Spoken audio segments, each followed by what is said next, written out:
nakahanda na ang mga kapulisan ng Police Regional Office 1 sa posibleng epekto ng Bagyong Krising sa isinagawang Pre-Disaster Risk Assessment Meeting kasama ang mga lokal na pamahalaan at iba't ibang ahensya ng gobyerno.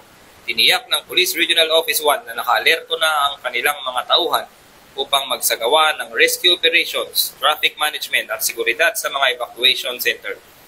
Nagsagawa na din ang mga police provincial offices ng pre-prepositioning ng mga kagamitan at nagtalaga ng mga quick response teams at patuloy din ang pagmonitor sa mga lugar na kabilang sa high-risk areas upang matiyak ang seguridad at kaligtasan ng mamamayan ng Region 1. Pinayuhan din ng mga kapulisan ang publiko na manatiling kalmado, makinig sa mga opisyal na anunsyo at iwasan ang pagpapakalat ng maling impormasyon lalo na sa social media.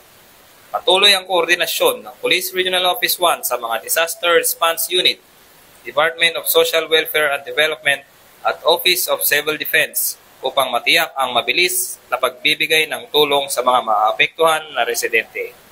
Mula dito sa Ilocos Region, ako ang inyong PNN correspondent, Police Corporal Mark Anthony Pico, alagad ng batas, tagataguyod ng Balitang Pulis.